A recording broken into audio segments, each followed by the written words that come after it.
Hello and welcome everyone to another Nature Mystic Thursday. We have Melissa back. She's back from her travels, getting all kinds of fun gemstones and things from us for us from Sedona. And we're having Tucson. an open discussion today because we did not pick a topic. So like any question is fair game. And we're going to take a moment just to do some maintenance stuff, make sure all of our streams are public. So if you're a dedicated watcher of our show here, please take a moment to share the stream. That would be a great time to do it. And then we go and make this public. Yeah. And last week, Zane hopped on with me. I was doing it by myself, and Zane's like, "Hey, I got some free time if you want me to hop on." And it was a really good, spontaneous conversation with Zane, so it worked out really nicely. Nice. Yeah, I need to call and verify, but the pallet of the rocks is supposed to be delivered sometime tomorrow. Ooh. And I say I need to verify only because in previous years, with this company that I used, like I get this fun little tracking link and it says estimated, and then there's this cute little graphic and this little bitty truck that moves across the US day by day.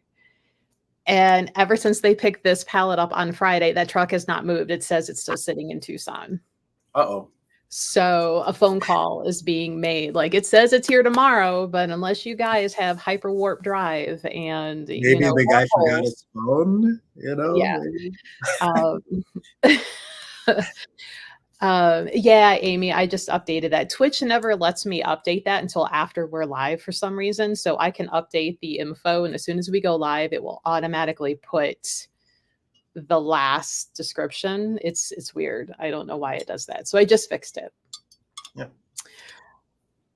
One thing I got in the habit of doing the last couple of times is just let's take a moment to open space to honor the tradition. So just calling out to Mother Earth, Pachamama, Ompli, Ompli, Ompli, bring your healing here. Ahaya Mama Unu, Mother Water, Wadakasumek Mamakia, Ompli, Ompli, Ompli, bring your healing here. Ahaya Taiwantan Wairakuna to the four winds, Ompli, Ompli, Ompli, bring your healing here.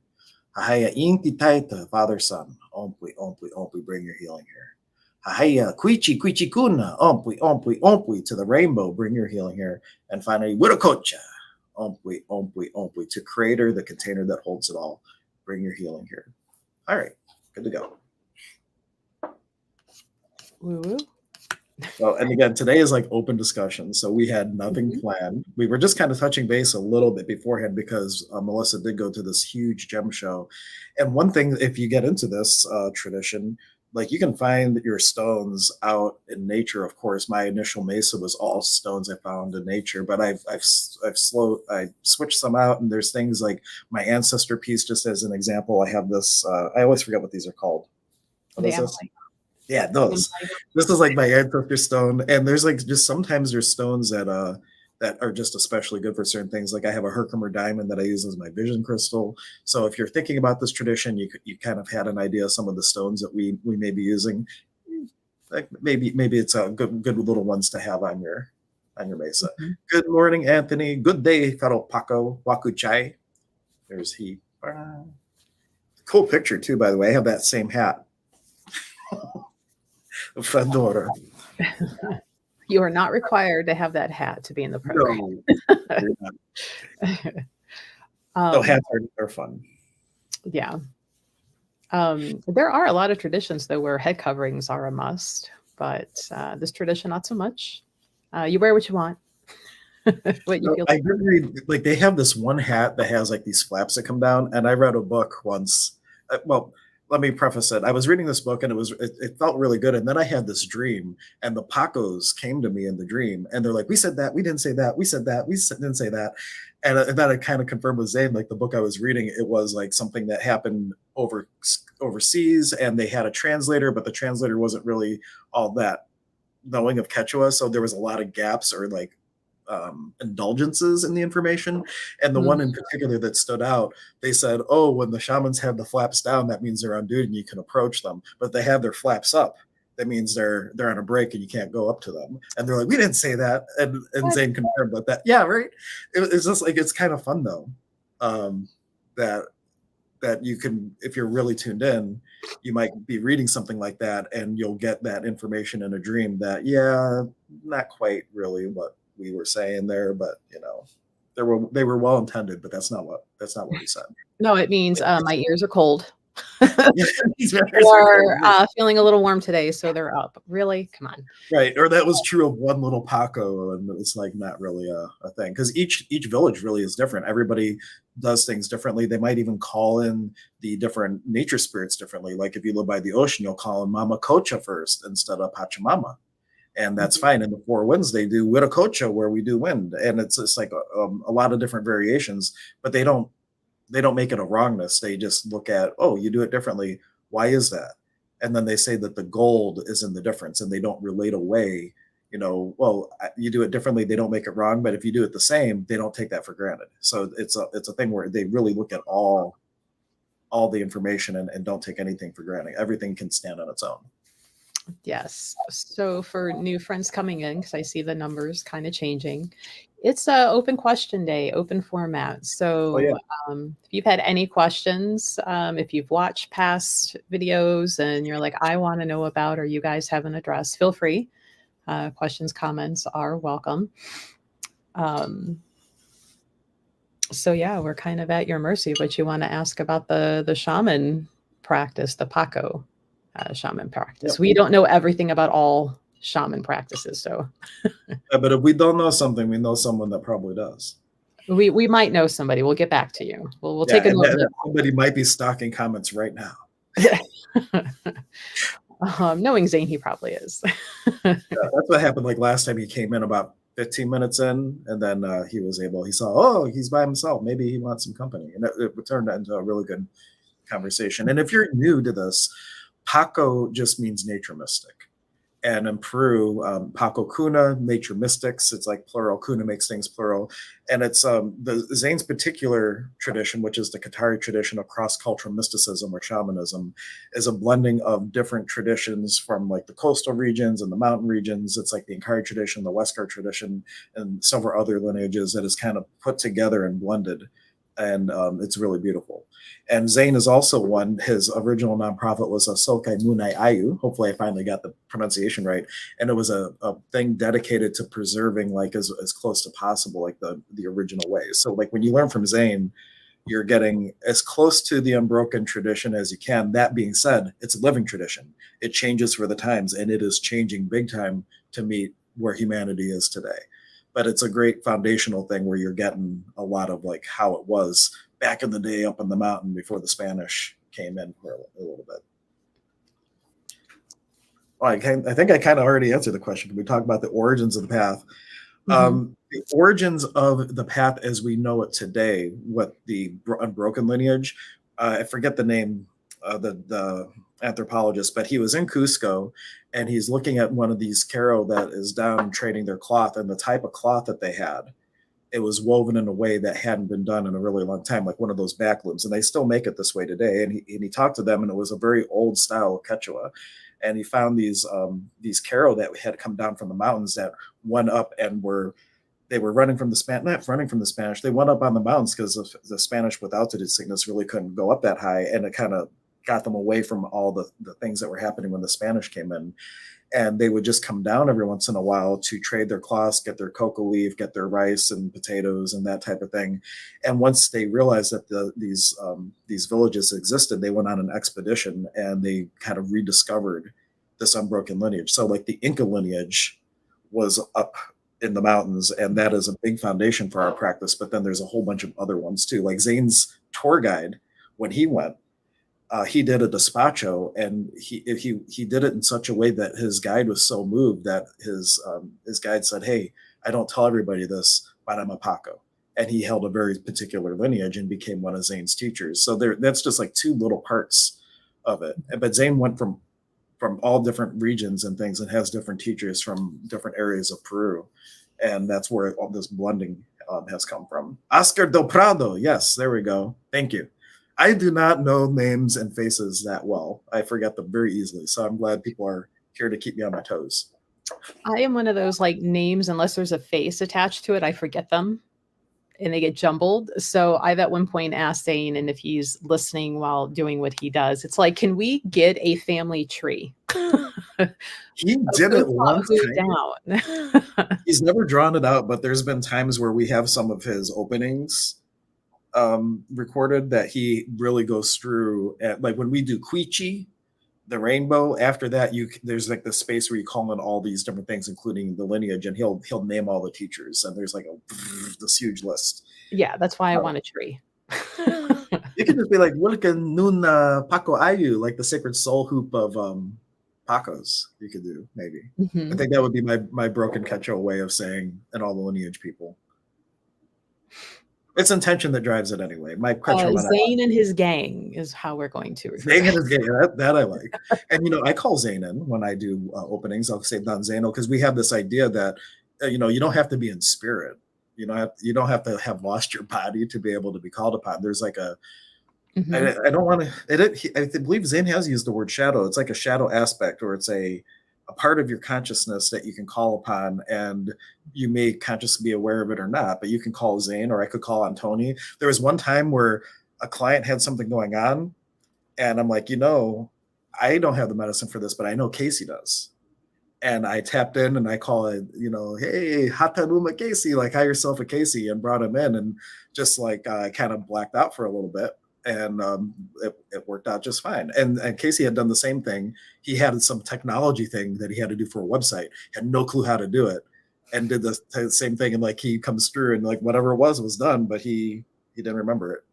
So you can pull in your teacher and have them do things for you or through you rather than for you, which I think is kind of cool.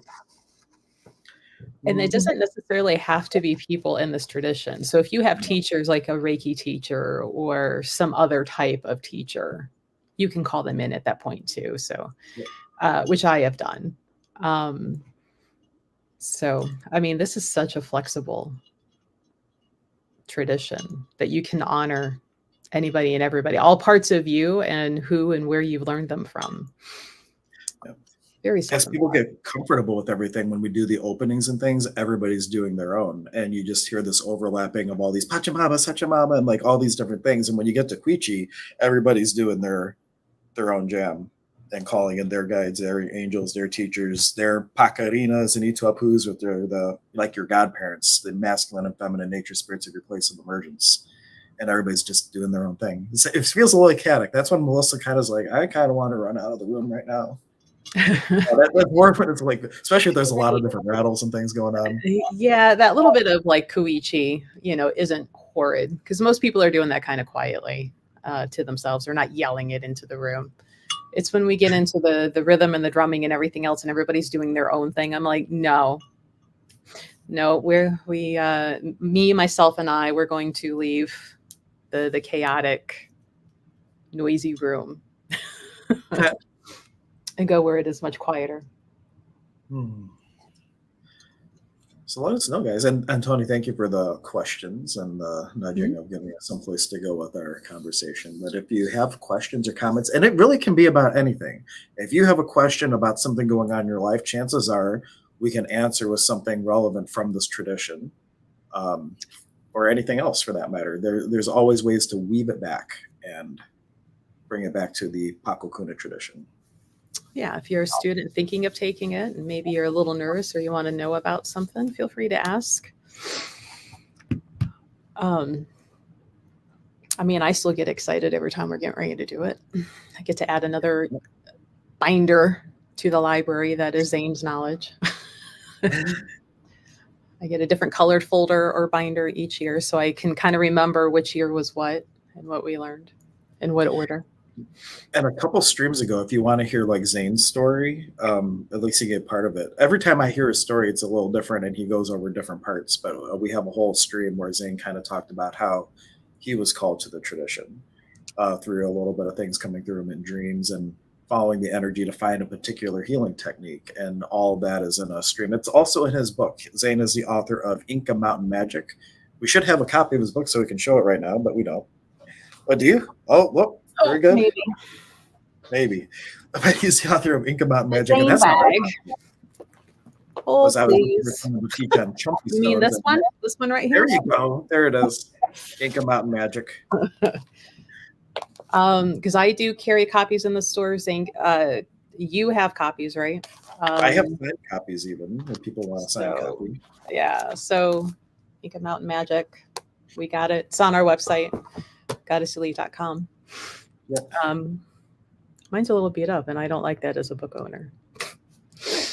Speaking of, let me post the links for that, and I'll put it up on the comment. Like, if you are interested, actually, in the description of the video, I believe I have the links to both my website and Melissa's that has more information. But you can, let's see, where do I want to do it?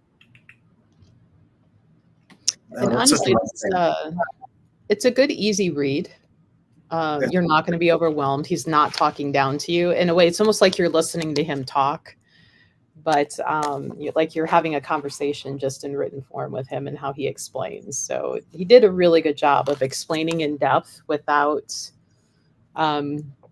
getting so lost in minute details that you're just like, I don't care, or now I'm lost, or I feel like I'm being talked down to. So it's a really good book. The other one, because Zane, this is one of his friends and co-teachers, I believe. Is this the one in my bag? Fourth level? No, I thought this was one of Elizabeth's books, but this is Fourth level is Elizabeth. Yeah, oh, okay. This is A Living Energy, Joe and Precy Wilcox.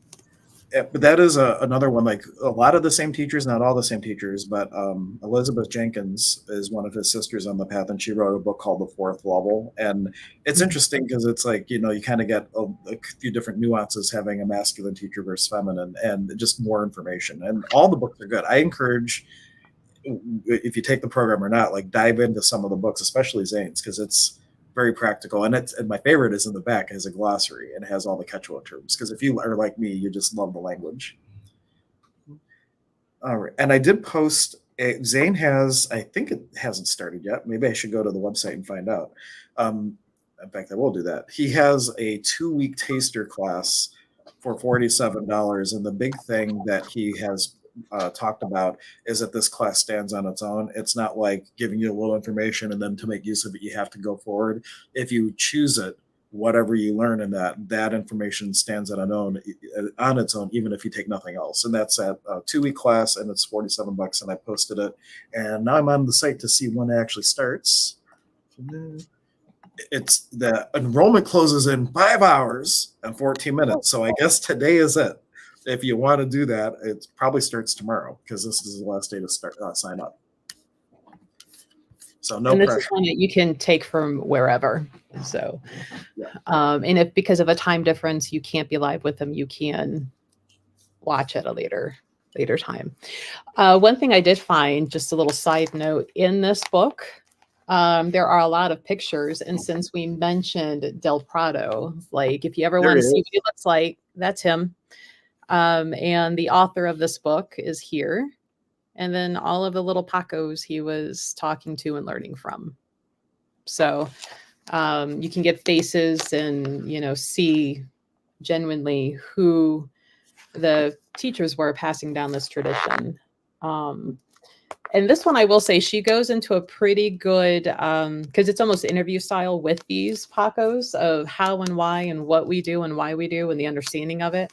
And there's a good part in here if you are coming from a more heavily Christian background and you're trying to justify, like, the conversation she has with them, about crossing that Catholicism over and how and why. And they're like, oh, that works for you. This works for us. And they both work. So why not work together? And, it was a really interesting conversation, having, been a recovering Catholic myself. So, it's a very interesting book, a little more in depth than Zane's, but she was writing this one for quite a while and processing a lot of information. So, hey, Ren. Yeah. Well, and Zane is in the tail end, hopefully, of his new book, and that's been a decade in process. So there will be a more in-depth book by Zane, hopefully in the near future. And when I just want to mention too, since I had mentioned was reading a book and there Carol came to me and said that we didn't say that is not the book I was talking about. So Yeah. that Oh yeah. particular No, not book I this one. don't recommend to anyone. So that will never Yeah. be recommended on by me. In Zane's book, he also has a picture of him and one. Um, that his teacher. There's all kinds of cool little pictures in Zane's books too of his teacher and his god. I think does that one have his picture of him and his god kids? Because he was so honored in Peru when one of the villages they actually made him the godfather of one of their daughters, and he got one of the things you get to do as a godparent there is name the child. So he got to name the child and kind of get married into the village, which was kind of Mhm. cool, or is cool. And I do carry this one Cool. in store and I believe online too. So Masters of Living Energy. Um, it's a really good book. Probably Okay. need to sit down and go back through that one again. It's been a minute. All the Mhm. books that I read, there's not enough time in the world to read all the things. Um, Especially you. You're always having a book or two in the works. I mean, sitting there reordering things that we were low and almost out of this morning before the live. And then, you can click on, see more relevant titles or see titles by this publisher. And I'm like, ooh, new, new, new, new. Order, order, order, order. Like, yep, because there's all the time in the world to read those too. Maybe one thing that you could do. I know you have a live stream. I don't know how often with book reviews, don't you? Mhm. Why not do some of these books and give people a little bit more of an in-depth review of some of them? I think I have at least the Inka one before Zane's book. But we can always do it again, just the shaman books. Yeah, Um, that would be a cool thing, and that kind of tied in with the upcoming class and give information about it. yeah. How Um, did your live stream go with your book review? What there was like one thing you had asked about that they were referencing like a Caro thing, and you asked Zane about it. How did that go? If you want to talk about it, do you know oh, what I'm the talking? animal one. Yeah, I'm trying to remember. Did I even mention it? The book I did. Trying to remember if I mentioned the questionable aspect in it. Um,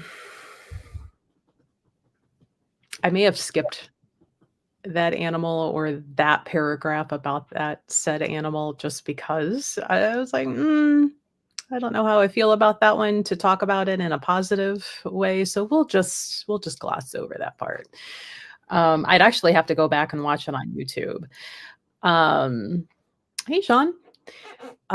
Because all of the book reviews are still live on our well, not live, but they're on YouTube. So our Twitch, like things only live for 2 weeks and then they disappear. So if you like books and you're looking for new to you type of spiritual type of books, you can go see what I and Sandy have talked about, and then some of my employees will find their own favorite, and we've done some quick reviews on other titles too. So, um, sorry about that sound. My Discord is going insane on one of my 47 tabs that I can't easily see to close down. um, but yeah, we could do a shaman book review of ones that we like because Elizabeth Jenkins has at least two or three. mm-hmm. Joan Parisi, I think this might be her one. I do not remember. I'd have to go check, but if she's got more, we'll have to grab it and be like, here's another one. Zane hopefully will have his second coming out soon. Yeah. What about Joan Wilcox? That's another one that I think I've heard Zane mention before. More of a modern approach, but Well, that's her, Joan Parisi Wilcox. okay. You know So what? I totally missed that. Was the title or the author? All right. um, Well, yeah, that's not the book I was thinking of, though. Obviously. So. um, So embarrassing. It's like I wasn't paying attention, but I totally was. come back to earth, Hank. Come back to earth. I'm assuming that Sean's talking about your shirt. This one, I hope so. Maybe. I don't know. Melissa's shirt's pretty cool. Kind of has the Jack Daniels look, but it's totally forgot its lead. I'm waiting for her to give me a hoodie so I can advertise her on our live streams. You know how many people stopped me at the gem show wearing this? They're like, oh, wait, no, I still like that. And I'm like, thanks. That was the whole point of having it made. You have a lot of pink. What's the rest on your shirt there, Hank? What? That's flamingos and Flamingos? little palm trees and stuff. Because the top of one almost looks like it would be, you're right, I think, like almost the top part of a skull, which would make it cooler. Your hand was just covering that part. But because skulls are cooler than flamingos, but still look cool. I have skull shirts too. I just didn't wear them. I have like at least 5 different Hawaiian shirts with with skulls on them. Have you seen that video online where people take pink flamingo long decor and they paint them black and they make them look like vultures? No, I haven't. That sounds cool though. That's the only way I would use a pink flamingo. I would have So to get when my you're skulls out. are you going to do another live stream this year for your crystal skulls that you got from the show with like a dating thing? Oh, the Tinder profiles for the skulls, Well, I don't maybe. know, like anything. Like I can come and wear my fun crystal shirts and stuff like that. And speaking of crystal skulls, I do have my one big here. This is my little Melissa acquired this for me. Thank you so much from one of the other people. Single and ready to flamingo. Single and ready for me. That's good. There's 5 I think of, and I know Sean saw him online. It's the Indian bloodstone skull, and he has a name, Jeff. Obviously a fan of what we do in the shadows. But there's like, I think 4 more that size, all different stones, one of which that I remember is jade. So a green jade skull coming in that size. There's a few smaller ones coming. So thank you. When I got mine redone, I'm like, honey, they look good from a distance, but I beat the hell out of these down at the gem show. So these got redone when I got back with the intent of evil eye. Oh, that's cool. I'm making an elaborate. Though they are gel, so it stays a little bit. And it matches my shirt, kind of. I'm trying to get used to the fact this is the most color I probably ever wear. So at times I still look down and go, oh, those are my hands. So there will be more skulls coming up, and as things get unpacked and the tables laid out, we'll be posting uploads. And I've held off on some of our evening lives where we would show you guys new things, because when I was in Tucson, the Airbnb, great photography. They made the place look way bigger than it was, so there really wasn't room to set up to do a live. So probably next Thursday in the evening is when we're going to do the live, starting to show all the things. The pallet is due to arrive tomorrow sometime, and I have to call and verify this because it says estimated delivery tomorrow, as it should, but that little truck icon is still sitting in Tucson. So a phone call is going to happen today and verify. Maybe they have a wormhole. I don't know. So we'll see. Yeah. So, some of the jewelry in some really nice blue, like Smurf blue and like royal purple fluorite came in my suitcase with me, and some jewelry. But the majority will come off a pallet tomorrow, and we'll start unwrapping and pricing and putting out and just kind of showing things. So as pictures are going, feel free to like screenshot, circle, and be like, do you still have this? How much? Because we've done that too before lives. You have to keep Anya away from seeing that. Last time, the labradorite table, she like fell in love with, and we have a whole bunch of these huge labradorite spheres that we brought last time. I have a lot of purple labradorite. Anya, if you're watching this, you need to stop now. Don't listen to this part of their stream. So I know she's okay. The purple and pink, and I'm like, you can get blue, green, gold all day long. I want purple. I want pink. So snatch some of those up. One of them already sold. Like I just took a picture of one, put it up. Somebody was like, how much I want. So there are more, but different sizes and shapes, little palm stone size. There are some nice kyanite pieces, including that big one. And I can't wait to show that one live if it makes it to the live, because it's like, I call it the kyanite baby, because this thing is about 10 pounds and it's solid. And what's unique about this is it naturally has ruby growing. So if you go back and look at those pictures and those little red dots, those are ruby that have occurred on the kyanite. Christine just said she just So, married and turned around. It's so, dangerous talking about crystals. yeah, those on the pallet ideally tomorrow and hopefully early. I told them they can deliver between 12 and 6. He better not show up at 5:30. Like show up at 12:05. So we'll see. But like I said, a phone call has to happen because that little truck icon is still sitting in Tucson. Makes me very not excited. Well, fingers crossed that it all works out for you. But if during those lives you guys are like, I'm thinking of taking the apprenticeship, what stone would be good for this, that, the other thing, I can answer that for you. Because like I personally use kyanite as my Pachamama stone.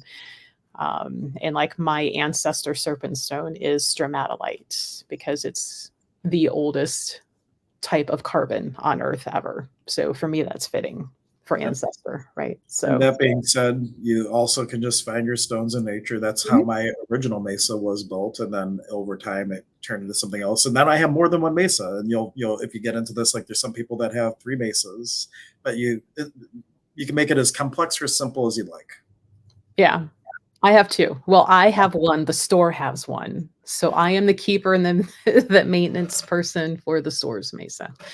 Yeah. So technically I have 2 on mine. I got my little Kintu mesa. I have a Yanantan mesa at home. And then I have my Humpek mesa, which means healer's mesa. And that one I made all skulls. So I have, when I open that up, all the different stones are all skulls. And then if people want to pick skulls, then it tells me a little bit of something about what kind of healing they need. So you kind of use your mesa to do a reading in a way and know where you want to go with the healing session. So all that kind of stuff we talk about in the program. Fun stuff. Speaking of which, if you have questions, comments, let us know. Yeah. We're also happy just to shoot the shit as we are doing, as you can tell. I think one of these days we should plan a live together and have both of the mesas like mine and yours set up. And so you can see the differences and the similarities of how like each one can be personalized. Well, that's something we'll talk about a little bit after the stream too, because I do a healing clinic and I'm shifting that a little bit. I have to talk to Melissa first before I say when that will be, but it's going to be the entire big mesa spread set up. And then on that day, you can book like a little 15-minute healing session. And on that day, we could do a stream and you could set yours up too. And since I'll have my whole thing at the store, that might be a great time to do it. Yeah, I'm going to say. Or you'll have yours wherever you're at and we can live stream and then I'll just stream from the room that I have the mesa. I think I have a picture of, here's a picture of one of my mesas. Mm-hmm. And this is one I built for like when Zane was in California and he kept like flying in and he didn't bring his mesa. I had enough class where I started building what I would call a community mesa. So this wasn't just mine. This was intended for the group. And so that's a little thing. And they don't have to be elaborate. This elaborate, it could just be a single claw. It's kind of ironic. The very first year, our brother Brian, you would think that this guy, based on everything you know about him, would have like this huge mesa spread, but his was like on a little itty bitty handkerchief with little itty bitty stones. It was like the smallest little cute mesa. You could fly it around with a drone if you wanted to, and I'm sure he did. But I see him doing this, yeah. But the point being, it doesn't have to be complicated. If you get into it and you're teaching, then you might get a little bit more elaborate. But really, we had Mike one time. He just had a towel that he would use. He had an old towel he got from home, and he used that for his mesa cloth. So, like this tradition is a lot of like you be practical, use what you got. Mm-hmm. Yeah. I remember Zane like always walking around and like looking at everybody's and just admiring. Mm-hmm. Never did he say yours is wrong. He's when I asked him about it, he's like, you can always see the personality, and as the apprenticeship goes, he can watch the morph as the person changes, learns, and grows in it, and how the mesa changes. So as I say that, I'm looking at mine, I'm like, yeah, it hasn't really changed much in a couple of years. So Well, since I moved out of the space, I don't have mine set up all the time. So like mine is, I just have the big spread that lives in a box, and I set it up when I do an event like what I'll do at the Gotta Sleep or for my sound bath. But even that, my sound bath, my room is so small, I can't do the big spread like I used to do. So I condense it down to just usually a single cloth with a white cloth on top of it and go really basic. Well, and one of our students, like hers was on a tray. Yep. Bring it in and then set it on the floorboard of her car and drive to and from home and then pick it up and carefully carry it in. So, yeah. Oops. Just realized I lost my little, there we go. Our little frame is back. So yeah, guys, if you have questions about anything with the apprenticeship at all, feel free to ask. We didn't really have a topic because my first time being back after Tucson and running around like crazy since coming back. And I literally messaged Hank, I think at like 7:00 this morning, like, what's our topic? It's Thursday. I'm like, yeah, about that. You know what? Open question and answer is good. I am unprepared. So. And highly recommend the last 2 weeks, especially while Melissa's been gone. 1 week I played a pre-recorded video Zane had given us, and that video was amazing. And then last week at the beginning, it's just me talking, but Zane then hopped on and we had a really amazing discussion. So the last 2 weeks, especially if you want to go watch it in the replay, either on YouTube or whatever, Facebook's, I highly recommend those. Mm-hmm. Mm-hmm. What was it, 3 weeks ago when he joined? It was the three of us. Oh yeah. But he's on live too. That was really good too. Yeah. I should make a bias because I can listen to Zane like teach for hours and be just fine. In time for our next stream, I will make a playlist of just the episodes where we have Zane on, and we could refer to that in the future. Like here, you can go have a taste of Zane. Mm-hmm. Or if you want to do that, one of us can do that, and we can make that playlist. And who? What? Okay, that means I'm going to do it. What, do you see my plate and all the things on my plate? And that being said, like probably a year or so ago, year and a half maybe, like on the store's YouTube is Zane and I talking. That was leading into his Misa services, right? You had like a couple of live streams. Those are really but I mean, he touches into all parts of the practice and everything. So it's a good live stream when you plan to do it for 30 minutes and Zane's still going 2 hours in and you're like, this is amazing. Like there's just it just keeps coming and coming and it's all he said not to let him go on and you're like, we are past that, but do you want to stop him? And it's almost tomorrow. Maybe we want to do another one. Because I remember that because it was like during German school, like it started before German school one year, and then we're leaving, and it's still on. It was like, oh my gosh, they're still going. It was a really good conversation. I think the 45 minutes to an hour top turned into almost 2 on one of those. So, he likes to talk about it, and he's not like, you can't know that. So, to where sometimes it's hard to be like, okay, and wrap. It's like saying you have things to do, sir. Well, I think part of it is once he gets in the flow, like he says, stay in the flow, not the no. And once there's like something that shifts, and then he's like really kind of channeling it in a way, and he's just like, and out it comes. Yeah.